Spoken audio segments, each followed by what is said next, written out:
시간에 이어서 오늘 이제 빛의 자녀들처럼 행하라 그 두 번째 말씀으로 여러분과 함께 말씀의 은혜를 나누고자 합니다.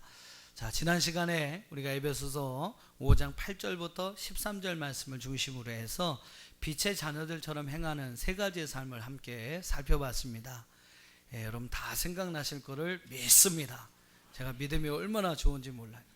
여러분 다 생각나실 거라고 믿습니다.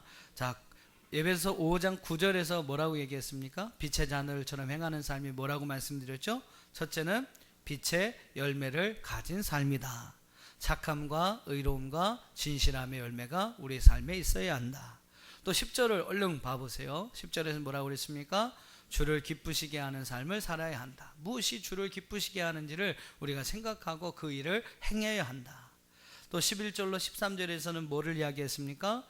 어둠의 일에 참여하지 말고 도리 어둠 가운데 있는 이들이 있으면 그들을 책망하는 삶을 살아라. 그래서 그들을 어둠 가운데서 빛으로 인도해야 한다라는 말씀을 드렸습니다. 이것이 여러분 빛의 자녀들처럼 행하는 우리의 삶이라는 것이죠. 여러분 모두가 다 빛의 자녀가 되기를 주의 이름으로 축원합니다. 자, 오늘은 이어지는 말씀에서 오늘 함께 읽으신 본문의 말씀 에베소 5장 14절로 21절 말씀에서 나머지 네 가지를 말씀을 드리고자 합니다. 빛의 자녀들처럼 행하는 것이 무엇이냐? 사도 바울은 네 번째로 뭐라고 이야기하냐면요, 깨어 일어나게 하는 삶이 바로 빛의 자녀들처럼 행하는 삶이다 라고 이야기를 합니다. 깨어 일어나게 하는 삶. 14절 말씀을 여러분 같이 한번 보겠습니다. 14절 같이 읽어보시죠. 시작. 그러므로 이르시기를 잠자는 자여 깨어서 죽은 자들 가운데서 일어나라. 그리스도께서 너에게 비추이시리라 하셨느니라. 잠자는 자여 깨어서 라는 말이 나옵니다. 여기서 여러분 잠자는 자라는 의미는 무엇이냐면 그리스도를 영접하기 이전에, 즉 어둠에 속해 있는 자를 의미합니다. 그 말과 여러분 대비돼 또 이렇게 같이 병역이 되는 말이 죽은 자들이라는 말입니다. 즉 잠자는 자와 죽은 자는요, 어둠 가운데 속해 있는 자들을 이야기합니다. 깨어서라는 말, 일어나라라는 말은 여러분 무슨 의미일까요? 특별히 깨어서라는 헬라어는 에게이레라는 단어로 쓰여지게 되는데, 이것은 이제 다른 말씀에 보면 사도 바울이 영적인 부활과 연관된 그런 말씀을 이야기할 때 이 말씀을 사용하게 됩니다. 즉 영적인 부활을 경험한 사람, 즉 그리스도를 영접함으로 인하여 새롭게 거듭나고 새롭게 태어난 사람에 대해서 이야기할 때 깨었다라는 말을 씁니다. 에게이레라는 단어를 헬라어를 사용하게 돼요. 여러분 죽은 자도 마찬가지겠죠. 그러니까 여러분 잠자는 자요 깨어서라는 말과 죽은 자들 일어나라라는 이 말은 어떤 의미냐면 그리스도를 알지 못하는, 그래서 어둠 가운데 속한 자들을 그리스도를 영접하게 함으로써 그들을 새롭게 태어나게 해야 한다라는 이야기입니다. 죽은 자들 가운데서 일어나라, 이 말도 여러분 같은 의미죠. 그리스도 이전에 어둠 가운데 속한 자들에게 그리스도를 영접하게 함으로써 그들이 새롭게 태어나게 해야 한다. 그것이 여러분 바로 깨어서 일어나게 하는 빛의 자녀들에게 우리에게 허락하신 삶의 모습이라는 거죠. 13절의 말씀 보면 책망하다라는 말과 여러분 연결되는 말씀으로 볼 수 있을 겁니다. 죄 가운데 있는 사람, 어둠 가운데 있는 사람을 책망해서 그로 하여금 깨닫게 해서 빛으로 인도하는 것처럼 오늘 우리가 할 일이 무엇입니까? 아직 그리스도를 영접하지 못하여 어둠의 자녀들 가운데, 어둠 가운데 있는 이들에게 그리스도를 영접하게 함으로써 그들을 빛 가운데로 옮길 수 있는 사람. 그래서 오늘 여러분 14절의 말씀과 같이 그리스도께서 그들에게 빛을 비추실 수 있도록 해야 하는 것이 바로 저와 여러분이 해야 할 사명이라고, 또 저와 여러분이 해야 할 일이라고 성경은 오늘 우리에게 말씀하고 있습니다. 그런데 여러분 한번 생각해 보세요. 많은 사람들을, 잠자는 자들을 깨우고 죽은 자들을 일어나게 하기 위해서 우리가 여러분 과연 어떻게 해야 할까요? 우리가 여러분 잠자고 있다면, 우리가 여러분 일어나지 못하고 있다면 어떻게 우리가 잠자고 있는 자들, 또한 영적으로 죽은 자들을 깨어 일어날 수 있게 하겠습니까? 먼저 여러분 우리가 깨어 있어야 한다라는 거죠. 우리가 먼저 죽은 가운데서 빛으로 인도함을 받아야 한다. 어둠에서부터 먼저 우리가 빛으로 나와야 한다라는 겁니다. 성경의 말씀 보면 특별히 우리에게 깨어 있으라라는 말씀을 많이 하고 있어요. 깨어있으라라는 말씀이 나오는 것이 여러분 한두 군데가 아닙니다. 몇 구절만 한번 살펴보면 베드로전서 5장 8절 말씀에 보면 베드로전서 5장 8절에 근신하라 깨어라 너희 대적 마귀가 우는 사자같이 돌아다니며 삼킬 자를 찾나니. 악한 영들은요 오늘 우리의 믿음을 빼앗아 버리기 위해서 빛 가운데 있는 우리를 다시 어둠 가운데 끌어내기 위해서 우는 사자가 배고픈 사자가 삼킬 자를 찾는 것처럼 우리를 찾고 있다라고 성경은 말씀합니다. 여러분 근신하지 않으면 깨어있지 않으면요 우리는 그 사자의 밥이 될 수밖에 없다라는 거예요. 다시 어둠 가운데로 갈 수밖에 없다라는 이야기입니다. 또 누가복음 21장 36절의 말씀 보면 중간에 말씀 보면요 너희는 장차 올 이 모든 일을 능히 피하고 인자 앞에 서도록 항상 기도하며 깨어있으라. 어떻게 깨어있어야 합니까? 항상 기도하며 깨어있으라. 오늘 저와 여러분이 정말 이러한 삶을 살아갈 수 있게 되기를 주의 이름으로 축원합니다. 로마서 13장 11절 말씀에서도 너희가 이 시기를 알거니와 자다가 깰 때가 벌써 되었으니. 지금은요 여러분 자다가도 벌떡 일어나야 될 때다라는 겁니다. 깨어 있어야 되고 자다가도 다시 일어나야 할 때가 바로 지금이라고 성경은 우리에게 말씀하고 있어요. 사랑하는 성도 여러분, 오늘 이러한 어떤 시대적인 우리에게 시대가 요구하는 이 모든 일들을 기억하면서 항상 기도로 깨어있는 저와 여러분 되기를 주의 이름으로 축원합니다. 그리고 오늘 14절의 말씀과 같이 여러분 아직까지 그리스도를 영접하지 못하여 어둠 가운데 있는 자들을 깨워 일어나게 하여 그들로 하여금 새롭게 그리스도 안에서 빛으로 새롭게 태어나게 하는 저와 여러분이 될 수 있기를, 그들을 깨워 일어나게 하는 저와 여러분이 될 수 있기를 주의 이름으로 축원합니다. 사도 바울은 바로 네 번째로 이것이 바로 빛의 자녀들처럼 행하는 것이다 라고 말씀하고 있어요. 다음 다섯 번째로 15절과 16절 말씀을 우리 한번 같이 읽어보겠습니다. 15절 16절 시작.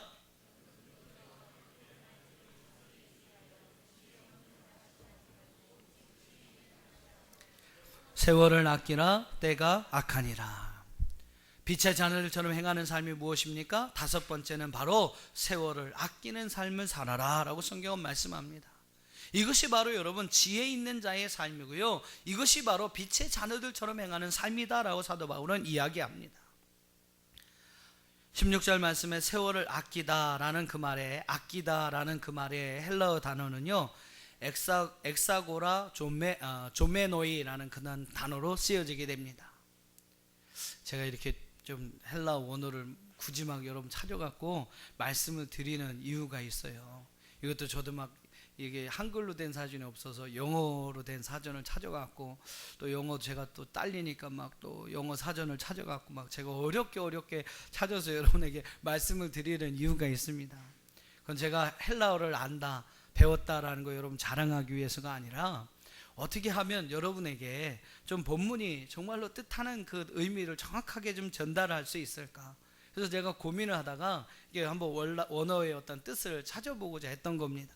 그래서 좀 더 바울을 통해서 이 시대 오늘 우리에게 하나님이 말씀하시고자 하는 그 정확한 원뜻이 무엇인가, 그것을 좀 여러분에게 좀 더 정확하게 전달하기 위해서 자꾸 제가 이렇게 좀 어려운 말, 저도 막 혀가 꼬이는 이런 말들을 이게 해야 합니다. 그러니까 여러분 괜히 막 어렵게 생각하지 마세요. 그냥 들으시고 그런 뜻인가 보다 이렇게만 아시면 됩니다. 괜히 여러분 어려워하시면 은혜가 안 됩니다. 그러니까는 그냥 그런 뜻인가 보다, 그냥 목사님 뭐라고 하는데 그게 그 뜻이었구나, 이 정도만 아시면 충분합니다. 어려운 이야기죠. 뭐 엑사고라 조메이 아주 저도 막 꼬일 정도로 그런 단어들이 막 나오는데 그 의미만 여러분 잘 알아두시면 돼요.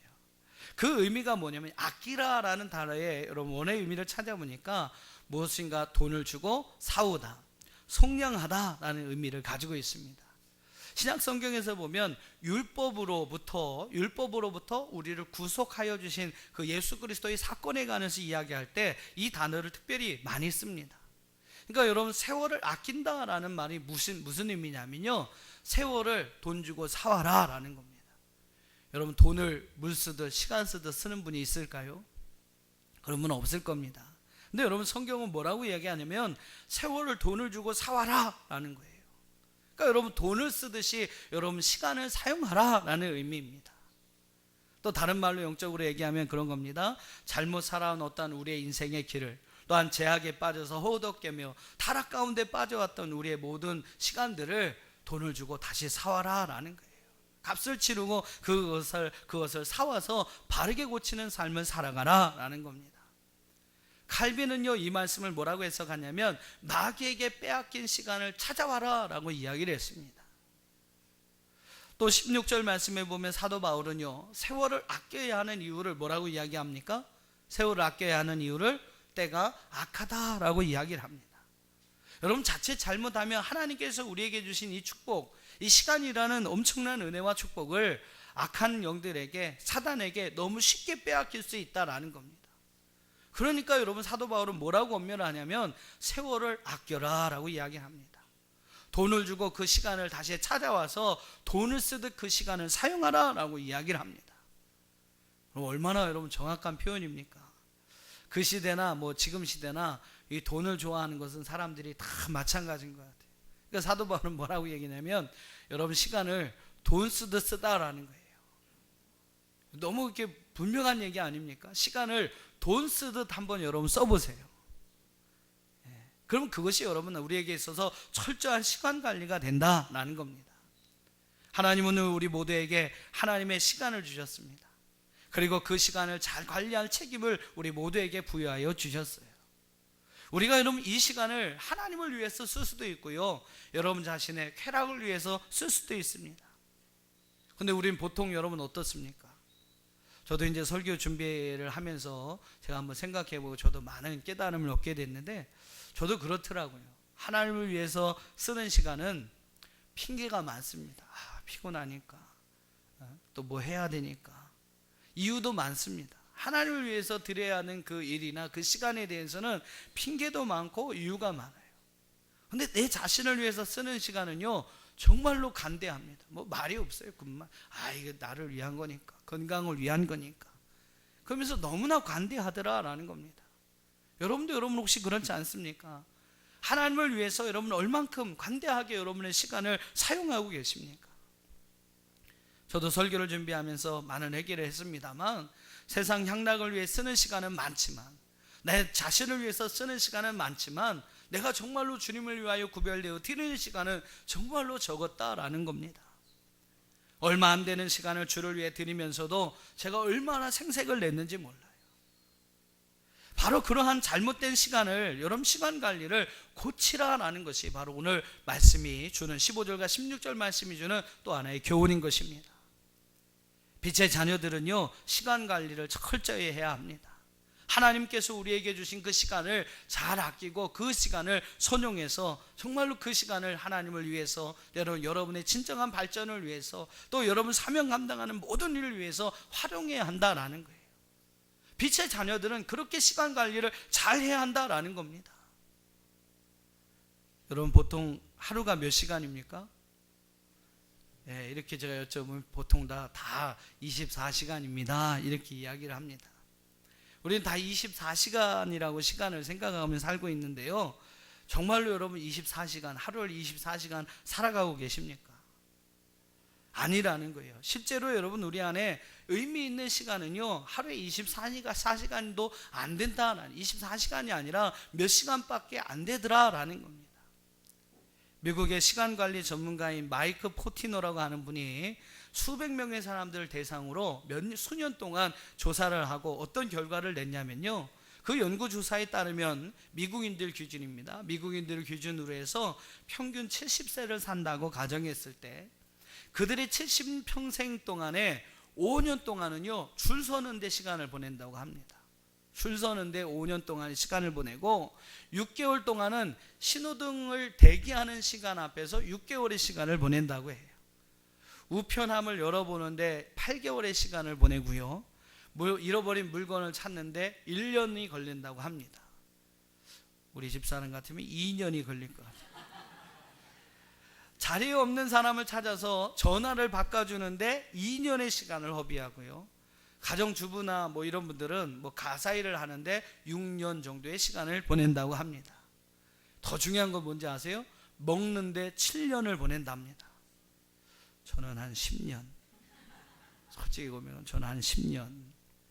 하루에 여러분 8시간 정도 잔다고 여러분 한번 생각해 보세요. 잠자는 시간도 많이 되는데 한 8시간 정도 잔다고 생각하면 일생 동안 23년을 잠자는 시간을 동안 보낸다고 합니다. 70년 중에 23년을 여러분 잠자는 시간으로 보낸다는 거예요.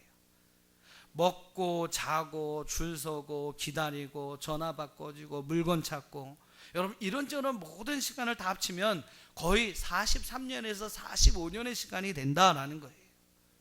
그러니까 여러분 사실 우리가 24시간 중에 정작 나의 시간으로 활용할 수 있는 시간, 때로는 뭐 하나님을 위하여 드릴 수 있는 헌신의 시간은요 하루에 9시간, 8시간에서 9시간 정도밖에 안 된다는 것이 그의 조사 어떤 연구의 결론이었습니다. 그러니까 여러분 우리는 하루 24시간을 사는 게 아니라는 거예요. 보통 9시간, 부지런한 사람은 10시간 정도를 산다고 그는 이야기합니다. 저도 이제 따져보니까요, 제가 앞으로 40년 정도를 더 산다고 이렇게 생각을 해보고 뭐 이런저런 시간을 다 빼보니까 저에게 정말로 의미 있는 시간은 13만 1400시간밖에 없더라고요. 40년이 남은 게 40년이면 엄청나게 큰 시간 같은데 그걸 이렇게 이것저것 다 빼보니까요 13만 1400시간밖에 저에게 남아있지가 않았습니다. 그러니까 오늘도 이렇게 1시간 여러분 이렇게 설교하고 제가 내려가면 13만 1399시간이 이제 저에게 남은 거예요. 그러니까 여러분 인생이 그렇게 긴 시간이 아니더라는 거죠. 빛의 자녀들처럼 산다는 것은 바로 이렇게 하나님께서 우리에게 주신 이 시간을 아껴야 한다라는 겁니다. 악에게, 사단에게 괜히 쓸데없는 것에, 필요 없는 것에 시간을 빼앗기지 말고 그 시간을 아껴라 라고 성경은 말씀하고 있습니다. 그것이 여러분 그것이 바로 무엇입니까? 빛의 자녀들처럼 행하는 우리의 삶이라는 거예요. 6번째 17절 말씀을 여러분 한번 읽어보시죠. 17절 같이 읽어봅니다. 시작.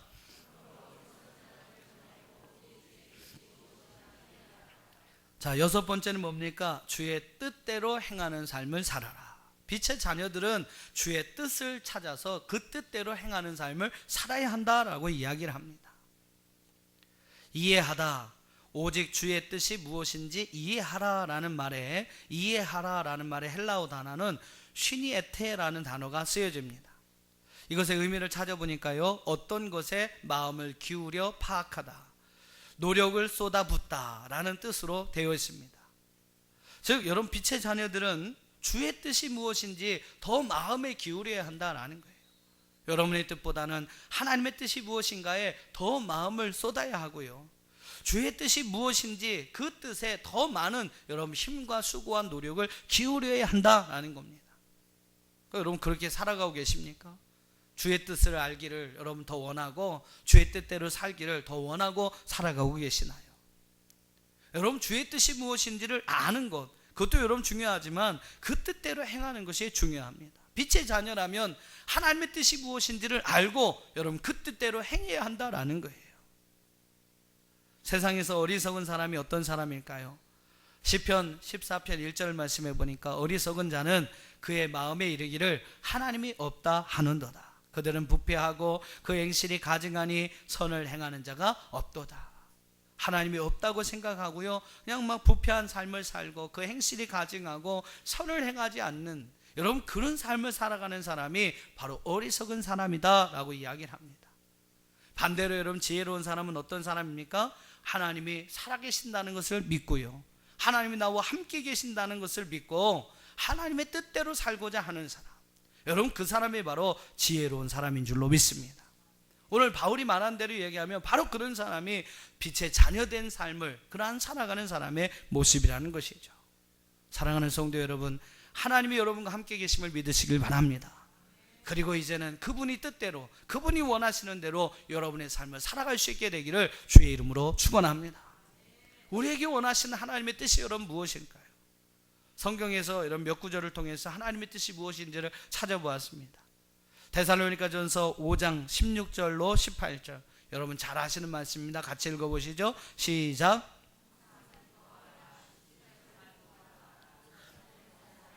이는 그리스도 예수 안에서 너희를 향하신 하나님의 뜻이니라. 할렐루야. 하나님의 뜻이 무엇이라고 했습니까? 너무나 여러분 간단 명료하게 하나님의 뜻이 무엇인지를 성경은 우리에게 말씀해 줘요. 그리스도 예수 안에서 너희를 향한 하나님의 뜻이 무엇이냐? 항상 기뻐하는 것입니다. 쉬지 말고 기도하는 것이고 범사에 감사하는 것입니다. 여러분, 빛의 자녀라면 하나님의 뜻대로, 이 뜻대로 하나님이 원하시는 대로 우리의 삶을 살아가야 할 줄로 믿습니다. 한번 따라해 보세요. 항상 기뻐하라, 쉬지 말고 기도하라, 범사에 감사하라. 항상 기뻐하라는 건 뭡니까? 여러분, 항상이 그냥 기뻐하는 것이 아니라 항상 기뻐할 수 없는 것도 기뻐하라는 거죠. 기도하는데 어떻게 기도합니까? 쉬지 말고 기도하라. 기도할 수 없을 때도 기도하라라는 거예요. 기도하기 힘든 때도 여러분 기도하라라는 거예요. 범사에 감사하라. 무슨 얘기입니까? 모든 일에 감사하라. 감사할 수 없는 것까지도 감사하라. 여러분, 그것이 바로 하나님의 뜻이라고 성경은 우리에게 말씀하고 있어요. 또 로마서 12장 2절을 한번 보시죠. 로마서 12장 2절 같이 읽어봅니다. 시작. 너희는 이 세대를 본받지 말고 오직 마음을 새롭게 함으로 변화를 받아 하나님의 선하시고 기뻐하시고 온전한 뜻이 무엇인지 분별하도록 하라. 하나님의 뜻을 분별하는 지혜가 오늘 우리 가운데 있어야 합니다. 또 데살로니가전서 4장 3절을 읽어보시죠. 데살로니가전서 4장 3절 시작. 네, 너희의 거룩합니다. 우리 에베소서 5장을 시작하면서 제가 이 에베소 5장은 약간 여성적이다, 그렇죠? 다시 오실 신랑을 기다리는 신부의 모습이다 라고 말씀을 드렸습니다. 그렇기 때문에 여러분, 에베소 5장에서는 신부의 순결함과 정결함과 거룩함을 우리에게 요구하고 있습니다. 여러분, 하나님의 뜻은 바로 거룩한 신부와 같이, 정결하고 순결한 신부와 같이 오늘 우리가 이 땅에서 주님 오신 그때까지 우리의 믿음을 지키며 살기를 원하신다는 거예요. 여러분, 그렇게 살 수 있기를 축복합니다. 빛의 자녀들처럼 하나님의 뜻이 무엇인지를 분별하고 여러분 그 뜻대로 거룩하게, 그분의 뜻대로 기뻐하며 기도하며 감사하며 살아갈 수 있는 저와 여러분 되기를 주의 이름으로 축원합니다. 마지막 여러분, 일곱 번째로 자녀들처럼 행하는 것이 빛의 자녀들처럼 행하는 것이 무엇일까? 일곱 번째는 18절을 한번 읽어보시기 바랍니다. 18절 시작.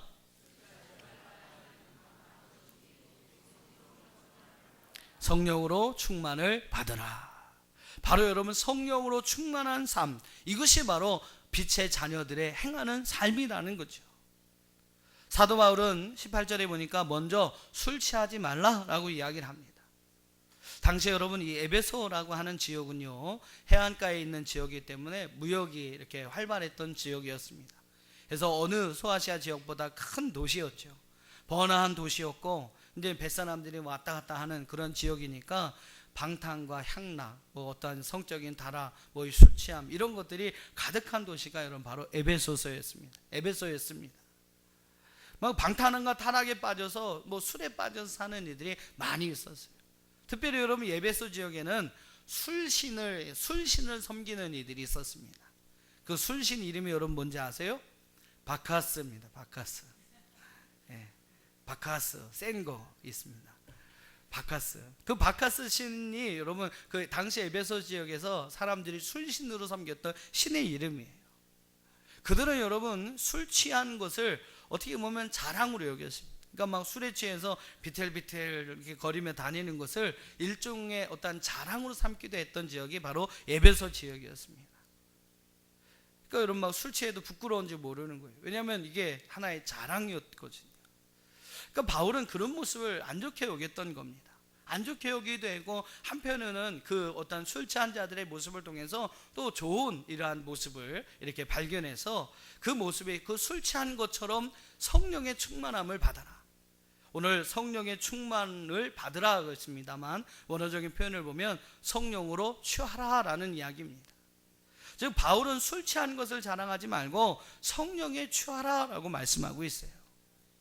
취한다는 의미는 무슨 의미냐면 무엇인가에 영향을 받다, 무엇인가에 지배를 받다라는 의미입니다. 술 취한 사람은요 술의 지배를 받습니다. 성령에 취한 사람은 성령의 지배를 받게 되죠. 사도 바울은 술 취하지 말고 오직 술의 지배를 받지 말고 성령 충만을 받으라, 즉 성령의 지배를 받으라 라고 18절에서 이야기합니다.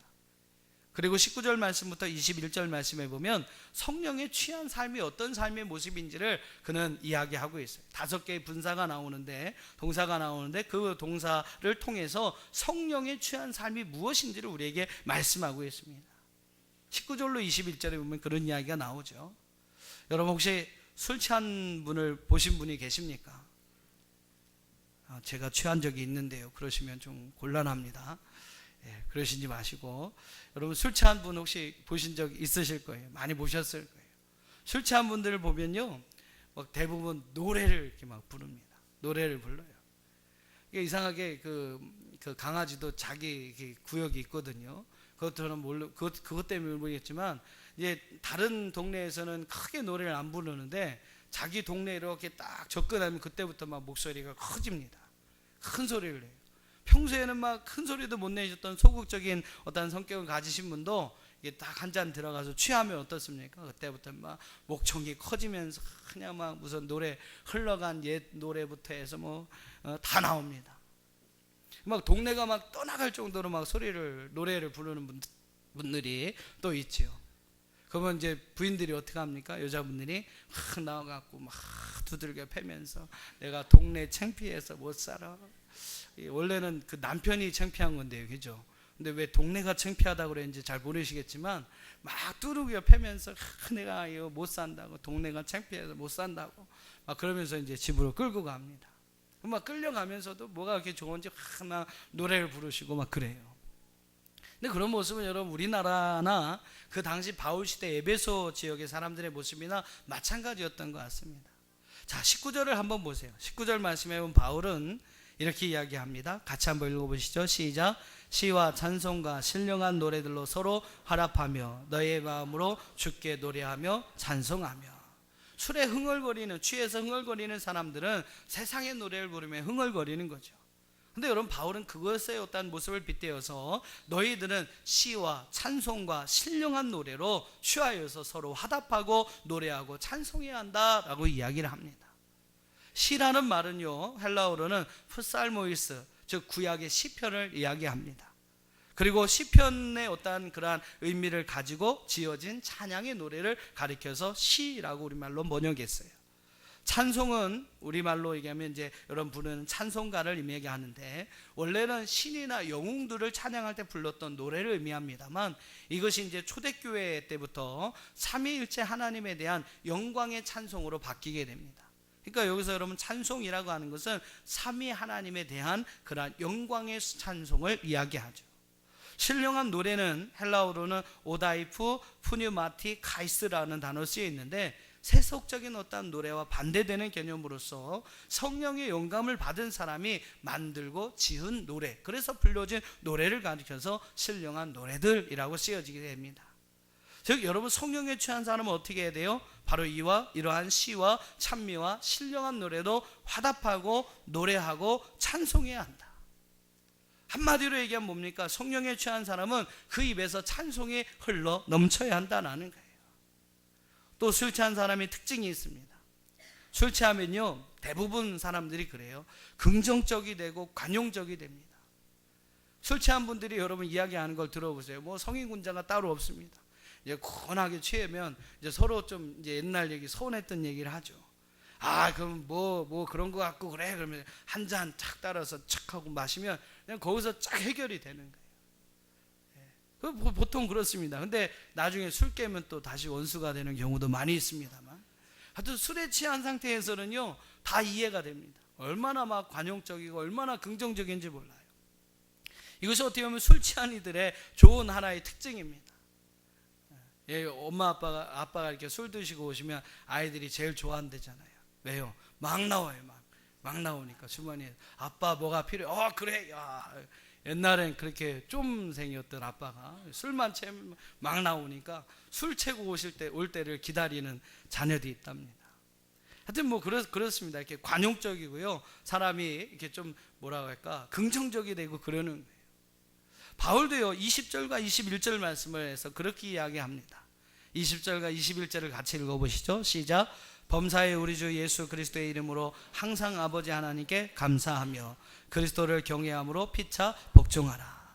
술 취한 이들이 긍정적이고 관용적이 되듯이 성령에 취한 이들은 아버지 하나님께 범사의 모든 일에 감사하게 되며 서로 이해하고 존경하며 또 섬기고 관용하는 삶을 살게 된다라는 이야기입니다. 여러분 어떻습니까? 여러분은 성령에 취한 이들입니까? 여러분의 입에서 여러분 찬송이 끊이지 않습니까? 범사에 감사하면서 여러분 다른 이들과 함께 이해하고 관용하고 존경하며 섬기는 삶을 살아가고 있습니다. 우리가 여러분 빛의 자녀들이라면 우리는 성령에 취한 삶을 살아야 합니다. 늘 하나님을 찬송하는 삶을 살아야 하고요, 그리스도를 경외함으로 피차 존경하고 이해하고 용서하고 사랑하고 관용하는 삶을 살아가야 할 줄로 믿습니다. 이것이 여러분 바울이 말하는 빛의 자녀들처럼 행하는 7번째라는 겁니다. 자, 빛의 자녀들처럼 행하는 여러분이 되시길 바랍니다. 사도 바울은 에베소 5장 8절로 21절의 말씀에서 7가지를 이야기합니다. 지난 시간에 3가지, 오늘 4가지를 말씀드렸는데 한번 정리하고 말씀을 마치겠습니다. 자, 빛의 자녀들처럼 행하는 것이 무엇입니까? 첫째는 빛의 열매를 가진 삶을 살아갑니다. 착함, 의로운, 진실함. 두 번째는 10절에 주를 기쁘시게 하는 삶을 살아야 합니다. 세 번째 11절로 13절에 어둠의 일에 참여하지 말고 도리어 어둠 가운데 있는 자들을 책망하여 빛으로 인도하는 삶을 살아가야 합니다. 14절에 뭐라고 그랬습니까? 깨어 일어나는 삶을 살아야 합니다. 일어나는 삶, 또 일어나게 하는 삶. 먼저 자신이 항상 기도하며 깨어 있어야 하고, 깨어 있지 못하고 잠자는 자들, 일어나지 못하고 죽은 자들을 깨워 일으켜 세우는 삶을 살아가야 한다라는 겁니다. 또 15절에 16절에서 5번째로 뭐라고 그랬습니까? 세월을 아끼는 삶을 살아야 한다. 여러분 생각하세요. 세월을 돈 쓰듯 써라 라는 겁니다. 17절에서 뭐라고 그랬습니까? 6번째로 주의 뜻을 행하는 삶을 살아라. 주의 뜻이 무엇인지를 여러분 좀 더 생각하고 그 뜻을 먼저 여러분 그 뜻을 위해서 더 많은 수고를 행하라라는 거죠. 마지막으로 18절부터 21절에서 성령으로 충만한 삶을 살아라. 오늘 이러한 삶을 살아갈 수 있기를 주의 이름으로 축원합니다. 해서 여러분 모두가 빛의 자녀들처럼 행하는 저와 여러분이 될 수 있기를 주님의 이름으로 축원합니다.